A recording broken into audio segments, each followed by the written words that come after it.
기독교인의 삶, 기쁨이라는 제목으로 말씀의 언어를 나누겠습니다. 빌립보 서신은 기쁨의 서신입니다. 바울 사도가 기뻐할 수 없는 환경 가운데서 쓴 것이 빌립보 서신입니다. 로마 감옥에서 썼습니다. 2년 동안 감옥에 있으면서 쓴 서신입니다. 환경적으로 볼 때 기뻐할 수 없는 환경이었습니다. 그런데 바울 사도는 이 짧은 서신에서 무려 기쁨 또는 기뻐하라는 단어를 16번이나 사용을 했습니다. 기독교인이라면 항상 어디서나 기뻐하라고 말씀을 하셨습니다. 우리가 왜 기뻐해야 됩니까? 어떻게 기뻐할 수가 있습니까? 예수님을 믿는 우리들이 세상과 하나님 앞에 기쁨을 보이기 위해서는 어떻게 해야 되겠습니까? 오늘 이 말씀을 중심으로 세 가지를 같이 살펴보고 은혜를 나누겠습니다. 첫 번째, 주님 안에서 살아야 합니다. 한번 따라해 주시기 바랍니다. 주님 안에서 살자. 바울 사도는 여기 4절에 보니까는 주 안에서 항상 기뻐하라. 내가 말하노니 다시 말하노니 기뻐하라고 했습니다. 주 안에서 기뻐하라고 했습니다. 그러므로 우리가 기쁨을 가지고 살기 위해서는 주님 안에서 살아야 됩니다. 주님 안에서 산다는 것은 어떻게 사는 것을 말합니까? 첫 번째, 예수님을 늘 내 마음에 모시고 살아야 됩니다. 예수님을 내 안에 모셔야 됩니다. 예수님이 기쁨의 생수의 근원이 되십니다. 그러므로 예수님을 내 마음속에 모시고 살면 주님은 우리에게 기쁨을 주십니다. 주님이 주시는 기쁨은 세상이 주는 기쁨과 같지 않습니다. 환경이 아무리 어둡고 캄캄할지라도 주님은 우리 마음속에 기쁨을 주십니다. 바울 사도는 기뻐할 수 없는 이 감옥에서 이러한 기쁨을, 주님이 주시는 기쁨을 충만하게 느꼈습니다. 19세기에 중국 선교사로 갔던 앤 월터 펀이라는 여사의 이야기입니다. 그는 아름다운 처녀로서 대학을 졸업했습니다. 의과대학을 나왔습니다. 의과대학을 나왔는데 바로 중국에 선교사로 갔습니다. 당시 19세기에 중국 선교사로 간다는 것은 이제는 다시 가족과 만날 수 없다는 그런 것을 의미하는 때였습니다. 그 어머니가 딸을 중국으로 보내고 난 다음에 마음이 너무 걱정이 되었습니다. 그래서 나중에 중국으로 가는 사람이 있길래 그분에게 돈을 210불 쥐어주었습니다. 그러고는 내 딸을 만나거든 전부 한 통만 보내달라고 했습니다. 많은 글자가 필요 없다고 했습니다. safe, 안전하다. 그 소식을 듣기를 원한다고 했습니다. 이 부탁을 받은 사람이 가서 이 펀 여사를 만났습니다. 그리고는 어머니가 이런 전보를 한 통 보내달라고 하더라고 했습니다. 이 딸은 어머니에게 전보를 보내었습니다. 그런데 전보의 내용은 safe, 안전하다는 내용이 아니었습니다. delighted, 기쁘다. 너무 기쁘다. 그 전문을 보내었습니다. 우리가 주님 안에서 살면 주님은 우리가 세상에서 얻을 수 없는 기쁨을 우리에게 주십니다. 그리고 두 번째, 주님 안에서 산다는 것은 주님을 제일로 여기며 사는 것을 말합니다. 우리가 주님이 주시는 기쁨을 얻기 위해서는 주님을 제일로 여겨야 됩니다. 예수님과 복음과 하늘나라가 내 인생과 가치관의 제1순위가 되어야 됩니다. 세상에 있는 것들을 제일로 여기면 안 됩니다. 세상에 있는 것들을 제일로 여기면 아버지의 사랑이 그 속에 있지 않다고 성경은 우리에게 가르치고 있습니다. 주님을 제일로 여기기 위해서는 주님의 가치를 알아야 됩니다. 여러분, 가치를 알지도 못하는 어떻게 내가 제일로 여기겠습니까? 마태복음 13장입니다. 천국은 마치 밭에 감추인 보화와 같으니 사람이 이를 발견한 후 숨겨두고 기뻐하며 돌아가서 자기의 소유를 다 팔아 그 밭을 사느니라고 했습니다. 가치를 발견했습니다. 기쁨이 넘쳤습니다. 다른 것들은 이 가치에 비하면 비교가 되지 않았습니다. 그래서 다른 것들을 전부 다 팔고 그 가치 있는 것을 샀다고 했습니다. 더 큰 가치를 발견하면 그보다 못한 것들을 버리는 것이 아깝지 않습니다. 어느 두 소녀가 바다에서 조개를 줍고 있었습니다. 갑자기 눈앞에 아주 큰 조개가 나타났습니다. 두 소녀는 서로 달려갔습니다. 누가 그 조개를 주었겠습니까? 힘이 센 소녀였습니다. 힘센 소녀는 힘 작은 소녀에게 힘으로 윽박질렀습니다. 그리고는 그 큰 조개를 자기가 차지했습니다. 빼앗긴 아이의 심정은 마음이 너무나 아팠습니다. 그래서 저쪽에 떨어져서 울면서 조개를 주었습니다. 그런데 이게 웬일입니까? 조개를 주었는데 보니까 반짝이는 조개를 봤습니다. 진주 조개였습니다. 그 진주를 발견하고 난 다음 그것을 가슴에 넣었습니다. 그 기쁨이 이루 말할 수가 없었습니다. 그래서 다시 처음에 자기의 조개를 뺏었던 그 친구에게 갔습니다. 이제는 친구와 같이 조개를 주면서 줍는 조개가, 이쁜 조개가 있으면 자기가 하지 않고 오히려 그 친구에게 주었습니다. 더 큰 가치 있는 것을 가지고 있었기 때문에 다른 것들은 참 하찮게 여겨졌습니다. 친구에게 모든 것을 양보했습니다. 우리가 주님의 가치를 발견하게 되면 나는 주님을 위해서 내가 가지고 있던 다른 모든 것을 버려도 아깝지 않습니다. 바울 사도는 다메섹 도상에서 부활하신 예수님을 만났습니다. 주님이 어떤 분이신지 알게 되었습니다. 아나니아 집사의 기도를 받았습니다. 눈이 멀었던 그 눈이 떠졌습니다. 성령의 충만함을 받았습니다. 자기를 살려주시고 생명과 치료를 주신 예수님을 위해서 바울 사도는 모든 것을 바쳤습니다. 그토록 소중하게 된 율법을 배설물처럼 버렸습니다. 산헤드린 공회원이 되는 것은 이제 따로 당상이었습니다. 산헤드린 공회원은 우리나라로 치면 국회의원입니다. 이제 국회의원이 되는 길은 앞에 보장되어 있었습니다. 그런데 그것을 포기했습니다. 주님과 복음의 가치를 알게 되자 다른 것들은 보잘것없게 여겨졌기 때문입니다. 주님은 당신의 가치를 아는 자에게 기쁨을 주십니다. 세상이 주지 못하는 기쁨을 주시고 세상이 알지 못하는 평안을 우리에게 주십니다. 주님을 사랑하여 주님 앞에 나온 여러분에게 주님이 주시는 기쁨이 이 시간 충만하기를 주의 이름으로 축원합니다. 그 다음 세 번째, 주님 안에서 살기 위해서는 주님과 복음의 유익을 먼저 생각해야 됩니다. 바울 사도의 기쁨은 복음적인 삶을 사는 기쁨이었습니다. 우리가 복음을 먼저 생각하고 하늘나라 유익을 먼저 생각하면 주님께서는 환경을 초월한 기쁨을 우리에게 주십니다. 맛있는 음식을 먹고 좋은 환경에서 얻는 기쁨과는 비교가 되지 않는 기쁨을 주십니다. 제 인생에 예수님을 믿고 난 뒤에 어느 때가 가장 기뻤느냐고 묻는다면 저는 두말하지 않고 주의 종이 되기 전에 평신도 시절 처음 3년간 예수님을 믿을 때였다고 말할 것입니다. 그때는 삶이 어려웠습니다. 경제적으로 어려웠습니다. 저희 아내는 어려워서 화장품도 사지를 못하고 1,000원을 가지고 이 편지 봉투에 있는 쌀을 사가지고 한 끼 식사를 하고는 했습니다. 집이 없어서 반지하에서 살았습니다. 잠실 아파트에 살 때는 15평 아파트에 2세대 8명이 같이 살았었습니다. 그런데 그때는 참으로 열심히 전도했습니다. 주님이 주시는 기쁨으로 어려움을 위로하도록 만들어 주셨습니다. 박해도 많이 받았습니다. 학교에 가면 박해를 받았는데 박해를 받고 뒤로 돌아서면 하나님이 진짜 이 감정적으로는 일어날 수 없는 그런 기쁨을 제 마음속에 부어 주셨습니다. 우리에게 삶의 환경을 초월한 기쁨을 주시는 분은 주님입니다. 저는 환경적으로 어려운데도 그런 기쁨을 하나님이 주시는 것을 여러 번 체험해 보았습니다. 주님이 주시는 기쁨을 얻기 위해서는 우리가 주님과 복음을 위하여 살아야 됩니다. 바울 사도가 감옥에 있으면서도 느낀 기쁨은 어디서 온 기쁨이었습니까? 주님과 복음을 위하여 모든 것을 바친 데서 온 기쁨이었습니다. 바울 사도는 이 어려움을 당할 때마다 항상 복음을 먼저 생각을 했습니다. 이게 하늘나라에 유익이 되고 주님 앞에 유익이 되는지를 먼저 생각을 했습니다. 바울 사도가 감옥에 갇혔다는 얘기를 듣고 바울 사도를 미워하는 자들은 다른 복음을 전했습니다. 야, 저 바울 봐라. 예수님을 잘 안 믿고 잘못 믿으니까 저렇게 하나님께 벌을 받지 않느냐? 저렇게 믿으면 안 된다. 이렇게 믿어야 된다. 그렇게 해서 예수를 다른 방식으로 전했습니다. 그러나 바울 사도를 사랑하는 자들은 바울 사도를 위해서 더 열심히 모였습니다. 기도했습니다. 하나님께 부르짖었습니다. 바울 사도는 감옥에서 편지를 썼습니다.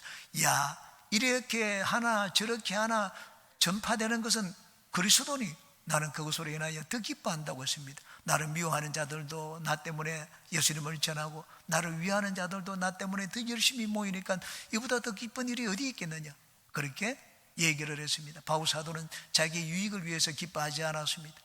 복음의 유익을 위하여 기뻐했습니다. 바울 사도가 기뻐하는 기쁨의 기준과 이유는 바로 주님과 복음이었습니다. 세상에 있는 것들이 우리에게 참 기쁨을 주는 것이 아닙니다.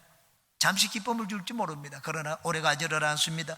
나중에 보면 우리에게 더 큰 허무와 허탈감을 줍니다. 여러분, 세상과 세상이 주는 기쁨은 결코 오래가지를 않습니다. 그러나 주님 안에서 살면 주님은 세상에 알지 못하고 세상에 빼앗지 못하는 그런 기쁨과 평안을 우리에게 주십니다. 여러분은 늘 주님 안에서 살아서 이런 기쁨이 여러분의 심령 가득하기를 주님의 이름으로 축원합니다. 두 번째, 사랑이 있는 곳에 기쁨이 있습니다. 한번 따라해 주시기 바랍니다. 사랑이 있는 곳에 기쁨이 있다.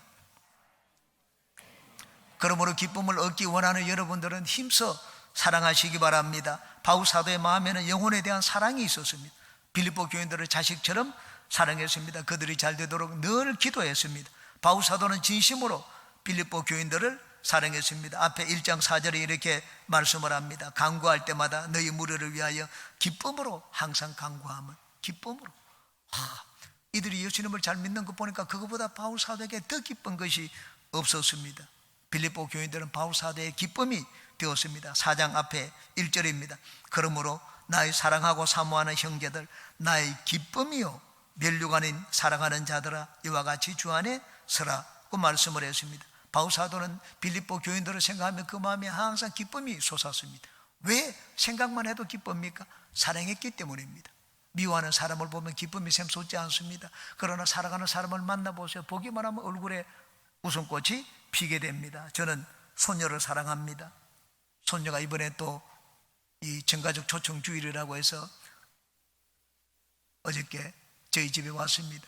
저는 제 손녀를 보자마자 마음에 기쁨이 솟아오르는 것을 느꼈습니다. 사랑하기 때문입니다. 사랑과 기쁨은 결코 떼어놓을 수가 없습니다. 여러분의 마음속에 기쁨의 샘물을 내가 길어내기 위해서는 사랑을 해야 됩니다. 사랑을 하면 기쁨을 얻게 됩니다. 그리고 사랑은 나의 유익을 구하는 것이 아니라 상대방의 유익을 구하는 것입니다. 우리가 사랑을 이야기할 때 흔히 부모 사랑을 얘기합니다. 왜 사랑을 얘기할 때 부모의 사랑을 이야기합니까? 부모는 자기 유익을 구하지 않습니다. 자녀를 위해서 모든 것을 다 희생하고 바칩니다. 나이가 들면 이제 노후로 생각해야 됩니다. 그런데 노후가 나이가 들었는데도 불구하고 막 자식들에게 다 물려주고 다 내어주는 것을 봤습니다. 저는 그렇게 하지 말라고 하는데 그렇게 하는 걸 봤습니다. 어리석기 때문입니까? 어리석기 때문이 아닙니다. 사랑하기 때문입니다. 사랑에 있는 곳에는 기쁨이 있습니다. 여러분, 기쁨과 즐거움의 1차적인 근원은 주님입니다. 그리고 기쁨과 즐거움의 2차적인 근원은 사랑입니다. 사랑하면 기쁨이 샘솟습니다.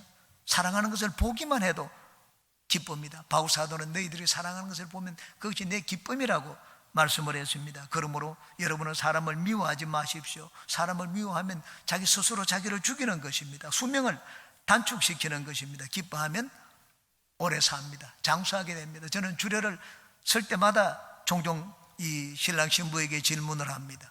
하루에 1분씩 웃으면 이틀을 더 삽니다. 그럼 하루에 1분씩 10년을 웃으면 얼마를 더 삽니까? 여러분 한번 대답해 보세요. 얼마를 더 삽니까? 이 주례 안 들은 분들이 많네요. 하루에 이틀을 하루에 1분 웃으면 이틀을 더 살면 10년 동안 그렇게 웃으면 20년을 더 삽니다. 하루 웃으면 이틀 더 사니까 2배를 더 삽니다. 20년 하루에 1분씩 20년 웃으면 얼마를 더 삽니까? 누가 여기 40년 그랬네요. 머리가 좋습니다. 네. 너무 오래 웃지는 마세요. 웃음과 기쁨이 어디에서 나옵니까? 사랑에서 나옵니다. 사랑이 무엇입니까? 사랑은 내 유익을 구하는 것이 아닙니다. 사랑은 상대방의 유익을 구하는 것입니다. 그러므로 이기적인 마음을 가지면 안 됩니다. 다른 사람의 유익을 먼저 생각해야 됩니다. 나를 희생하여 섬기는 것이 사랑입니다. 바울 사도는 사랑과 희생이 있는 곳이 기쁨이 있다는 것을 보여주었습니다. 앞에 2장 17절입니다. 만일 너희 믿음의 제물과 섬김 위에 내가 나를 전제로 드릴지라도 나는 기뻐하고 너희 무리와 함께 기뻐하리니 이와 같이 너희도 기뻐하고 나와 함께 기뻐하라. 너희가 참 믿음의 사람이 된다면 나는 내 자신을 제물로 바쳐도 좋겠다고 했습니다. 너희들이 잘 되는 것을 보면 나는 얼마든지 내 삶을 희생할 수 있다. 그것이 나의 기쁨이다. 그렇게 얘기를 했습니다. 사랑과 섬김의 마음을 가진 바울 사도에게 하나님은 넘치는 기쁨을 주셨습니다. 어느 마을에 눈이 많이 왔습니다. 아버지가 집 앞에 눈을 치우고 들어왔습니다. 눈을 치우고 들어와 보니 아들이 TV를 보고 있었습니다. 아버지가 아들에게 다가갔습니다. 그리고 아들에게 얘기했습니다. 얘야, 네가 20분만 투자하면 기쁨을 얻는 길이 있는데 너 그거 해보지 않을래? 20분 투자하지 않을래? 그렇게 물었습니다. 아들이 그것이 뭐냐고 물었습니다. 밖에 눈이 많이 왔구나. 너 이웃집에 아줌마가 혼자 사는데 그 집 앞에 눈을 썰고 와라. 20분 투자하면 너는 기쁨이 내 마음에 넘치는 것을 체험하게 될 거다. 그렇게 얘기를 했습니다. 아들은 즉시로 일어나 가지고 이웃집 아주머니가 혼자 사는 그 집 마당에 눈을 치우고 돌아왔습니다. 그러고 난 다음에 이 아들이 나중에 어른이 되어서 이런 고백을 했습니다. 아버지께서 20분으로 평생에 기쁠 거라고 하셨는데 나는 지금도 그 일을 생각하면 참 기쁘다. 작지만 다른 사람을 섬기는 이 일을 보람과 기쁨을 준다. 내게 그렇게 하신 아버지께 정말 감사한다. 이 대가 없이 선을 행한 결과는 바로 기쁨입니다. 여러분, 기독교인의 기쁨이 어디서 나옵니까? 섬김과 나눔에서 나옵니다. 우리가 세상 사람들에게 사랑과 나눔을 베푸는 것은 주님이 우리에게 그런 모범을 보여주셨기 때문입니다. 예수님은 당신이 그러셨던 것처럼 사랑을 베풀고 나누는 자에게 주님이 가지고 있는 기쁨을 나누어 주십니다. 그러므로 사랑을 베풀기 위해서는 우리가 이기적인 태도를 버려야 됩니다. 소위 말해서 잘난 척하는 태도를 버려야 됩니다. 남을 나보다 낫게 여겨야 됩니다. 앞에 2장 2절 3절입니다. 마음을 같이하여 같은 사랑을 가지고 뜻을 합하며 한 마음을 품어 아무 일에든지 다툼이나 허용을 하지 말고 오직 겸손한 마음으로 각각 자기보다 남을 낫게 여기고 라고 했습니다. 너희들이 사랑으로 마음이 하나 되라고 했습니다. 어떻게 하는 것이 사랑으로 마음이 하나 되는 것입니까? 그 다음 절에 설명을 해놓았습니다. 각각 자기보다 남을 낫게 여기라고 했습니다. 그 사랑은 잘난 척하는 것이 아닙니다. 내가 잘났다, 내 유익을 먼저 생각하고 자기를 잘났다고 생각하는 사람은 결코 사랑을 알지를 못합니다. 사랑이 주는 기쁨도 체맞이를 못합니다. 저는 아내와 같이 살면서 이 뒤를 돌아보니 이 말씀을 준비하면서 또 생각해 보았습니다. 옛날에는 아내를 그렇게 사랑한 것 같지가 않습니다. 왜냐하면 늘 아내를 정죄하는 때가 많았기 때문입니다. 당신은 왜 그렇게 하느냐, 왜 나처럼 하지 못하느냐. 그런데 제가 미국에 있을 때 이 가까운 이 동료 목사님의 사모님이 저한테 이런 얘기를 했습니다. 목사님, 내가 보니까는 사모님이 목사님보다 가진 것이 훨씬 더 많아요. 저는 그 말을 들을 때 속으로 그냥 굉장히 불쾌했습니다. 기분이 언짢았습니다. 아내가 나보다 더 잘났다고 하니까. 그런데 세월이 지나면서 저는 조금씩 느꼈습니다. 아내가 내가 갖지 않은 것을 더 많이 가지고 있구나. 그것을 느꼈습니다. 아내가 나보다 낫다는 생각을 하니까 아내를 대하는 저희 태도가 바뀌었습니다. 이전에는 막 비판하고 비난하고 하는 그런 말이 많이 나왔는데 지금은 말투가 많이 달라진 것을 느낍니다. 아내를 대하는 태도도 달라진 것을 느낍니다. 상대방이 나보다 낫게 여기니까 내가 상대방에 대한 태도가 달라지는 것을 느꼈습니다. 빌립보 교회의 문제가 무엇이었습니까? 빌립보 교회는 교리적인 문제는 하나도 없었습니다. 바울 사도가 다른 모든 서신에 전부 교리를 가지고 그 교회 바로잡아 주었습니다. 꾸중을 했습니다. 잘못된 교리. 그런데 빌립보 교회는 교리적인 문제는 한마디도 하지 않았습니다. 인간관계의 문제를 가지고 얘기를 했습니다. 여러 번 인간관계 문제를 가지고 얘기했습니다. 예수님을 배우라고 했습니다. 예수님이 겸손하지 않았느냐? 그래서 하나님은 그를 지극히 높이시지 않았느냐? 너희들도 서로 막 다투거나 싸우지 말라고 했습니다. 남을 나보다 낫게 여기는 겸손을 가지라고 했습니다. 그리고 모든 일을 할 때는 원망과 시비가 없도록 하라고 했습니다. 뒤에서 말을 하지 말고 사람을 비난하지 말라고 했습니다. 여러분, 사랑은 겸손한 인간관계에서 출발합니다. 그러므로 여러분은 이기적인 자세를 버리고 서로를 섬기는 자들이 되어서 주님이 사랑하는 자에게 주시는 기쁨을 넘치게 체험하시기를 주의 이름으로 축원합니다. 세 번째, 사물을 보는 관점을 바꾸어야 합니다. 한번 따라 하시기 바랍니다. 관점을 바꾸자. 기독교인의 기쁨은 역설적인 기쁨입니다. 세상 사람들이 얻는 그런 기쁨이 아닙니다. 박해를 받는 자에게 하나님은 기쁨을 주십니다. 너희를 욕하고 모든 거짓으로 너희를 거스려 악한 말을 할 때는 기뻐하고 즐거워하라. 여러분, 내가 한 대 얻어맞는데 어떻게 기뻐할 수가 있습니까? 그런데 주님은 복음을 위하여 그런 일을 당할 때는 기뻐하라, 그렇게 말씀을 했습니다. 세상 사람들이 보이는 태도와는 다른 역설적인 태도를 가지라고 하셨습니다. 그러므로 기독교인이면 이젠 사물을 볼 때 다른 관점을 가지고 보아야 됩니다. 그것이 역설적인 관점입니다. 기독교인의 가르침, 성경의 진리는 역설적인 가르침이고 역설적인 진리입니다. 예수님이 죽으신 때가 되어서 이제 나는 아버지께로 가겠다, 그렇게 말씀을 하셨습니다. 제자들은 그 말을 듣고는 마음에 근심이 가득 찼습니다. 그 제자들에게 예수님은 이렇게 말씀을 하셨습니다. 요한복음 16장입니다. 여자가 해산하게 되면 그때가 이르렀으므로 근심하나 아기를 낳으면 세상에 사람 난 기쁨으로 말미암아 그 고통을 다시 기억하지 아니하느니라. 예수님이 죽음을 슬픔으로만 바라보지 말라고 하셨습니다. 그러므로 우리는 십자가를 바라볼 때 세상 사람들이 보는 것처럼 그렇게 보면 안 됩니다. 아주 절망적인 것처럼, 고난을 당한 것처럼, 죽은 것, 그것만 바라보면 안 됩니다. 십자가를 바라볼 때 역설적인 면을 바라봐야 됩니다.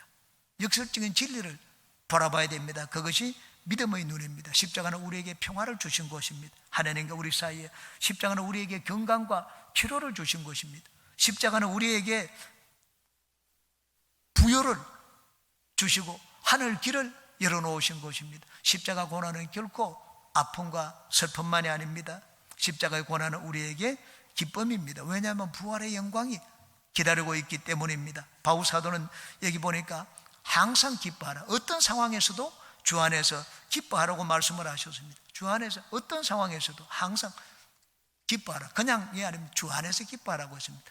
다른 말로 하면 주님이 계시기 때문에 기뻐하라는 말입니다. 주님은 모든 것을 합력하여 선을 만드시는 분입니다. 그러므로 주 안에서 항상 기뻐하고 너희 관용을 많은 사람에게 보이라고 했습니다. 관용을 양보하고 세상 사람들처럼 살지 않는 너희들의 모습을 세상에 보이라고 했습니다. 왜 그렇게 살라고 했습니까? 주님이 곧 오신다고 했습니다. 주님이 가깝지 않느냐고 했습니다. 주님을 생각하면 우리는 모든 것을 바꾸어 보고 바꾸어 살 수가 있습니다. 바울 사도는 세상 사람들이 꺼리는 그런 삶을 살았습니다. 내 것을 희생해서 다른 사람에게 유익을 주는 것, 손해본다고 생각하지 마십시오. 그것이 하나님의 복을 받는 지혜로운 삶입니다. 왜냐하면 예수님이 그렇게 사셨기 때문입니다. 그렇게 사신 예수님을 하나님이 한없이 높여주셨습니다. 바빠서 기도할 시간이 없다고 생각하지 마십시오. 바쁘기 때문에 더 기도해야 된다고 생각하십시오. 마틴 루터는 종교개혁을 하면서 너무나 바빴습니다. 그런데 나는 바쁘기 때문에 더 기도한다. 그리고 하루 3시간을 기도를 했습니다. 대학교 시험을 앞둔 입시생일수록 더 하나님을 의지해야 됩니다. 내가 시험 준비를 해야 하기 때문에 예배 드릴 시간이 없다. 그건 세상 사람들이 생각하는 생각입니다. 하나님을 믿고 하나님의 복을 받기 위해서는 성경적으로 생각을 해야 됩니다. 하나님을 섬기면 결코 우리는 손해를 보지 않습니다. 그러므로 항상 여러분 삶에 하나님을 먼저 섬기는 태도를 가지시기 바랍니다. 기적에 대한 생각도 바꿔야 됩니다. 오늘과 같이 과학적인 시대에 기적은 전부 미신이다. 그런 것이 어디 일어나느냐?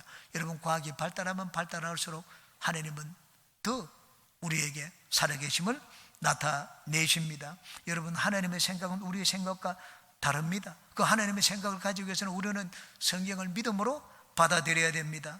그리고 항상 성령으로 충만해야 됩니다. 여러분 성경은 일반적으로 하나님의 지혜를 우리에게 가르쳐 줍니다. 그런데 내가 특별한 상황에서 특수한 장소에서 이런 특수한 환경에서 어떻게 해야 되는지 그때 나에게 하나님의 지혜를 가르쳐 주시는 분이 성령입니다. 그러므로 우리가 올바른 기독교인으로서 하나님의 생각을 가지고 하나님의 지혜를 가지고 살기 위해서는 다른 눈을 가져야 됩니다. 그 다른 눈을 갖고 다른 관점을 갖도록 우리에게 보여주는 것이 성경과 성령입니다. 바울 사도는 늘 성령으로 충만했습니다. 성령으로 충만했기 때문에 바울 사도는 그 귀를 성령의 말씀에 항상 열어놓았습니다. 성령의 지시를 따르고 성령의 인도에 순종하는 삶을 살았습니다. 그래서 감옥에서도 기뻐할 수가 있었습니다. 세상이 주지 못하는 기쁨을 체험하며 살았습니다. 우리 교회는 항상 말씀과 성령을 강조합니다. 여러분은 항상 말씀을 믿고 성령으로 충만하여 사시기 바랍니다. 세상 사람들이 보는 관점과 다른 관점을 가지고 사시기 바랍니다. 주님의 주시는 기쁨이 여러분 안에 넘쳐나서 많은 사람들에게 우리 기독교인의 기쁨을 보여주고 나누어주는 모든 분들이 되시기를 주님의 이름으로 축원합니다.